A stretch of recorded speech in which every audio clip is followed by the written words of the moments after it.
Hi കൂട്ടുകാരെ, ചാത്തൻസ് day വ്ളോഗിൻ്റെ മറ്റൊരു വീഡിയോയിലേക്ക് എല്ലാവർക്കും സ്വാഗതം. അപ്പോൾ എല്ലാവർക്കും ഉള്ളൊരു പരാതിയാണ്, നമ്മൾ ജോലി ചെയ്ത് ജീവിക്കണമെന്ന്. അപ്പോൾ നമ്മുടെ ഒരു ജോലിയാണ് കാണിക്കുന്നത്. യൂട്യൂബ് ചാനലുമായിട്ട് വരുന്ന എല്ലാവരും ഫേസ് ചെയ്യുന്നൊരു വിഷയമാണ് എന്തെങ്കിലും ജോലി ചെയ്ത് ജീവിക്കണേ എന്നുള്ളത്. അപ്പം നമ്മുടെ ജോലിയാണ് ഇപ്പം നിങ്ങളിലേക്ക് എത്തിക്കുന്നത്. മറ്റൊന്നുമല്ല, നമ്മൾ പറഞ്ഞിട്ടുണ്ട് നമുക്ക് ചെറിയ രീതിയിൽ കൃഷിയും കാര്യങ്ങളും ഒക്കെ ഉണ്ടെന്ന്. അപ്പം നമ്മുടെ വാഴക്കൃഷി ഇതാണോ, നമ്മുടെ വാഴയെല്ലാം കൊലച്ചിരിക്കുന്നുണ്ടോ. അതേപോലെ നമ്മുടെ പുതിയ വാഴക്കൃഷിയാണ്. അതാണ് നമ്മുടെ ചാത്തൻ ആൾറെഡി സെറ്റാണ്. അപ്പോൾ ഓക്കെ, നമുക്ക് നേരെ വാഴ കൃഷിയിലേക്ക് പോവാം. ഞങ്ങളുടെ അനിയുണ്ട് ഞങ്ങളുടെ കൂടെ. ചാത്തന്റെ പിണിയാള് സന്തത സഹചാരിയാണ് കൂടെ നിൽക്കുന്നത്. ചങ്ക്. അപ്പൊ നമ്മുടെ പുതിയ വാഴ കൃഷി ഈ 2025 നഷ്ടമാന്ന് പറയുന്ന എല്ലാരും ഇത് നോക്കിയിട്ട് വേണം വാഴ കൃഷി ചെയ്യാൻ. നമ്മുടെ 2025 വാഴ കൃഷിയിലേക്ക് നമ്മൾ എത്തിയിരിക്കുകയാണ്. അപ്പൊ നമുക്ക് വാഴ കൃഷിയുടെ പ്രാരംഭഘട്ടമായിട്ടുള്ള വിത്ത് തൊട്ടങ്ങോട്ട് തുടങ്ങാം.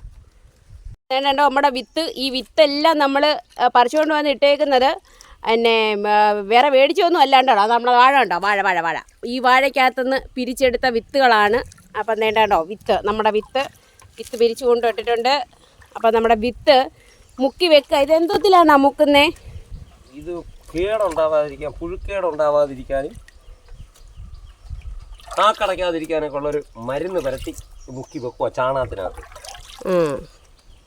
കണ്ടോ, വിത്ത് വാഴയ്ക്ക് പുഴുക്കേട്, വാഴ വിത്തിന് പുഴുക്കേടും നാക്കടച്ചു പോവാതിരിക്കാനുമായിട്ടൊക്കെ വാഴ വിത്ത് മുക്കി വെക്കുകയാണ്, ചാണകത്തിൽ മുക്കി വെക്കുകയാണ്. അത് വാഴ കിളിക്കുന്നതിൻ്റെതായിട്ടുള്ളൊരു ടെക്നിക്കൽ വശമാണ് കേട്ടോ. അപ്പം ഇതേണ്ട നമ്മൾ മുക്കി വെച്ച വിത്താണ്, മുക്കാനുള്ള വിത്താണ്. കണ്ടോ, വിത്ത് തരം തിരിച്ച് വെക്കുകയാണ്. അപ്പം ഇനി ഇത് നമുക്ക് നടുന്ന പ്രക്രിയയിലേക്കൊക്കെ പോകാം. അപ്പം എല്ലാവരുടെയും പരാതിയാണ്, നമ്മൾ യൂട്യൂബ് ചാനൽ ചെയ്യുമ്പം എന്തെങ്കിലും പണിയെടുത്ത് ജീവിച്ചൂടെ എന്നുള്ളത്. അപ്പം നമ്മൾ വെറുതെ ചാനൽ കൊണ്ട് മാത്രമല്ല കേട്ടോ ജീവിക്കുന്നത്, നമ്മൾ നന്നായിട്ട് പണിയും കൂടെ എടുത്തിട്ടാണ് ജീവിക്കുന്നത്. അപ്പം നമ്മുടെ പണിയുടെ ഒരു വശമായിട്ടുള്ള വാഴക്കൃഷിയുടെ ഭാഗമാണിപ്പം നിങ്ങളെ കാണിക്കുന്നത്. ഇനി നമുക്കിത് നടുന്നതും മറ്റുള്ള കാര്യങ്ങളും ഒക്കെ കാണിക്കാം. അപ്പം തന്നെ നമ്മുടെ വിത്ത്, ഇത് ഞാൻ വൃത്തിയാക്കിയ വിത്തിനെ എനിക്ക് വൃത്തിയാക്കിയപ്പോൾ എൻ്റെ കുഞ്ഞിനെ ഒന്നും വെട്ടിക്കളയാൻ തോന്നിയില്ല. അതുകൊണ്ടാണ് അതിൻ്റെ കുഞ്ഞിനെയൊക്കെ വെട്ടിക്കളയുകയാണ്. ആ വിത്ത് ഞാനാണ് വൃത്തിയാക്കിയാണ്ടോ, ഞാൻ അതിൻ്റെ കണ്ണൊന്നും വെട്ടിക്കളഞ്ഞില്ല. ഞാൻ വിചാരിച്ച കണ്ണൊക്കെ അവിടെ ഇരിക്കട്ടെ, അതിനെ വെട്ടി മുറിക്കണ്ടെന്ന്. ഇതാണ് നമ്മുടെ വാഴ വിത്ത്. അപ്പം ഇനി നമുക്കിത് ഇത് മുക്കി ഒരു ദിവസം വെച്ചേക്കും. എന്നിട്ട് ഇനി ഇത് നമുക്ക് നടുന്ന വീഡിയോ കാണാം. അപ്പോൾ ഇത് നമ്മൾ നടാൻ വേണ്ടിയിട്ട് ഓട്ടോയിൽ കയറ്റി മറ്റൊരു പുരയിടത്തിലേക്ക് കൊണ്ടുപോകുന്ന ദൃശ്യങ്ങളാണ് നിങ്ങൾ കണ്ടുകൊണ്ടിരിക്കുന്നത്. ഇതിപ്പോൾ ഇവിടെ എല്ലാം നടന്നത് നമ്മൾ മറ്റൊരു പുരയിടത്തിലാണ്, അതിനായിട്ട് കൊണ്ടുപോവുകയാണ്. അപ്പം നമ്മൾ ആ പറഞ്ഞ പുരയിടം ഇതാണ്. ഇവിടെയാണ് നമ്മൾ ഈ വാഴവിത്തുകൾ നടാൻ തീരുമാനിച്ചിരിക്കുന്നത്. അനിയണ്ണൻ ആഞ്ഞ് കുഴി വെട്ടിക്കൊണ്ടിരിക്കുകയാണ്. വലിയ ആഞ്ഞുള്ള കുഴിവെട്ടൊന്നും ഇല്ല കേട്ടോ, JCBക്ക് കിളച്ചിട്ടേക്കുന്ന തറയാണ്. നന്നായിട്ട് മണ്ണിളക്കമുണ്ട്. പിന്നെ അനിയണ്ണ ആഞ്ഞങ്ങ് വെട്ടിയിട്ട് ഭയങ്കര പണിയാണെന്നൊക്കെ കാണിക്കുകയാണ്. ഭയങ്കര പണി ചിലപ്പോൾ കാണുമായിരിക്കും, നമ്മൾ കണ്ടു നിൽക്കുന്നവർക്കറിയത്തില്ലല്ലോ പണി എന്തുണ്ടെന്ന്. അപ്പോൾ അനിയണ്ണൻ കുഴിയൊക്കെ എടുത്തു. ദാണ്ടേ ചാത്തൻ വാഴവിത്ത് വെച്ചിട്ട് ഇനി ചവിട്ട് നാടകമുണ്ട്. വാഴവിത്ത് വെച്ചിട്ട് ചാത്തൻ്റെ വക ചവിട്ട് നാടകവും കൂടെ ഒക്കെ നടത്തും. ആ വാഴവിത്തിൻ്റെ മേളിൽ കയറി നിന്നൊരു ചവിട്ടുണ്ട്. ഈ ചവിട്ടിൻ്റെ ഒരു ആശയം എന്ന് പറഞ്ഞത് ഈ വാഴ പിഴുത് വീഴാതിരിക്കാൻ വേണ്ടിയാണെന്നാണ് എന്നോട് പറഞ്ഞത്.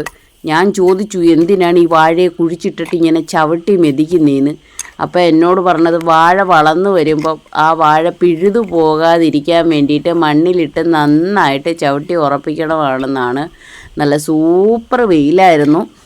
അതുകൊണ്ട് തന്നെ ഞാൻ എൻ്റെ സ്വയരക്ഷ നോക്കി സൈഡിലോട്ടൊക്കെ അങ്ങ് മാറി നിൽക്കുകയാണ്. അവർ രണ്ടുപേരൂടെ നല്ല വൃത്തിയായിട്ട് വെയിൽ കൊള്ളുകയാണ് കണ്ടോ. അപ്പോൾ വാഴവിത്ത് ഇങ്ങനെ വച്ചിട്ട് ചാത്തൻ ചവിട്ടി ഉറപ്പിച്ചാണ് വെക്കുന്നത്. കാരണം വാഴവിത്ത് പിഴുത് വീഴാതിരിക്കാൻ വേണ്ടിയാണെന്നാണ് എന്നോട് പറഞ്ഞിരിക്കുന്നത്. കണ്ടോ, ചാത്തൻ്റെ ചവിട്ട് നാടകമുണ്ട്. അങ്ങനെ നല്ല എരിയാണി ഉരുകുന്ന വെയിലത്ത് കഷ്ടപ്പെട്ടുകൊണ്ടിരിക്കുകയാണ്. അപ്പം ഇനിയെങ്കിലും എനിക്ക് പറയാനുള്ളത്, ഞങ്ങൾ ഈ ചാനലിനകത്ത് എന്തെങ്കിലുമൊക്കെ വീഡിയോസോ ലൈവോ ഒക്കെ ചെയ്യുന്ന സമയത്ത് വന്നിട്ട് പോയി എന്തെങ്കിലും പണി ചെയ്ത് ജീവിക്കടേ എന്നിങ്ങനെ പറയരുത്. ഞങ്ങൾ നല്ല വൃത്തിയായിട്ട് പണി ചെയ്തിട്ട് തന്നെയാണ് ജീവിക്കുന്നത്. പിന്നെ അതിൻ്റെ ഒരു സൈഡ് ഭാഗമായിട്ട് മാത്രം ഞങ്ങൾക്കുള്ള താല്പര്യം കൊണ്ടാണ് ഞങ്ങളിങ്ങനെ വീഡിയോസൊക്കെ എടുക്കുന്നത്. അപ്പോൾ കണ്ടോ, ഈ കൊടും വേനലിൽ തണ്ട തീ പോലെ പൊള്ളുന്ന ഈ വെയിലത്ത് ഞങ്ങൾ വാഴ നട്ടുകൊണ്ടിരിക്കുകയാണ്. നിങ്ങളപ്പോൾ വിചാരിക്കുന്നുണ്ടായിരിക്കും എനിക്കൊരു പണിയില്ലെന്ന്. ഞാനും ഈ തീ പോലുള്ള വെയിലത്ത് നടന്നാണ് ഇത് ഷൂട്ട് ചെയ്യുന്നത്. അത് നല്ലൊരു പണിയാണ്. പിന്നെ പോരാത്തതിന് ഇവർ ഈ നടുന്ന വാഴവിത്ത് വൃത്തിയാക്കിയ ആൾ ഞാനാണ് കേട്ടോ. അപ്പം അണ്ണൻ ചവിട്ടി ഉറപ്പിച്ച് ഏകദേശം പുരയിടത്തിൻ്റെ ഒരു പകുതി ഭാഗമേ ആയിട്ടുള്ളൂ. ഇതിനി എന്ന് നട്ട് തീരുമോ എന്തോ. എന്തായാലും 1 ഏക്കറോളം കാണും പുരയിടം. അത് നട്ടെത്താനുള്ള ഒരു സമയമുണ്ട്. നല്ല സൂപ്പർ വെയിലുമാണ്. എപ്പോഴേ ഞാൻ കരിഞ്ഞു തുടങ്ങി. അവർക്കൊക്കെ വെയിലൊന്നും ഒരു പ്രശ്നമല്ല. ഞാൻ ഏതെങ്കിലും ഒരു മൂലയിലോട്ട് സ്ഥലം പിടിക്കാൻ ആലോചിക്കുകയാണ്. അപ്പം അതേ വിശപ്പിൻ്റെ വിളിയെത്തി. എല്ലാവരും കൂടെ ചേർന്ന് കൂട്ടമായിട്ടൊരു ചീനി. ഇതിനകത്ത് ഒരു കോംപ്രമൈസും ഇല്ല. ഇതിലൊന്നാമതാണ് ഞാൻ തന്നെ. ഇതിലൊക്കെ അവർ പുറകെ നിന്നാൽ മതി. ഫസ്റ്റ് എനിക്കാണ്. ഇതുപോലെ ചെയ്യാൻ ശ്രമിക്കണം. അപ്പം നമ്മൾ ജോലി ഒന്നും ചെയ്തില്ല, ചീനി തിന്നാൻ നേരം മാറി നിൽക്കുന്ന പരിപാടി ഇല്ല. ചീനി നടാൻ തോന്നും. അപ്പം അതേണ്ടേ എല്ലാവരും നല്ല ചീനിയും നല്ല സൂപ്പർ കപ്പയും മുളകുടച്ചതും ഒക്കെ ആയിട്ട് ഞങ്ങൾ തിന്നുകൊണ്ടിരിക്കുകയാണ്. അപ്പോൾ അതുകൊണ്ട് കുറച്ച് സമയത്തേക്ക് ഞങ്ങൾ തിന്നുന്ന ചീനി എങ്ങനെയുണ്ട്? സൂപ്പറാണോ? അടിപൊളി ചീനി.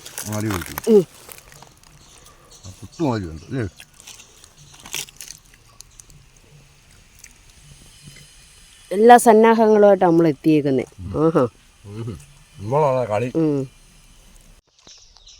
മിഴിയഴക് മൊഴിയും രാധ, മൊഴിയഴക് മിഴിയും രാധ, കണ്ണൻ്റെ മുന്നിൽ ചീനീതാ, വേഗം പറക്കിത്തിന്ന് ഇലയൊഴിയൂ, വേഗം പറക്കിത്തിന്ന് ഇലയൊഴിയൂ. മിഴിയഴക് മൊഴിയും രാധ, മിഴിയഴക് നിറയും രാധ, കണ്ണൻ്റെ മുന്നിൽ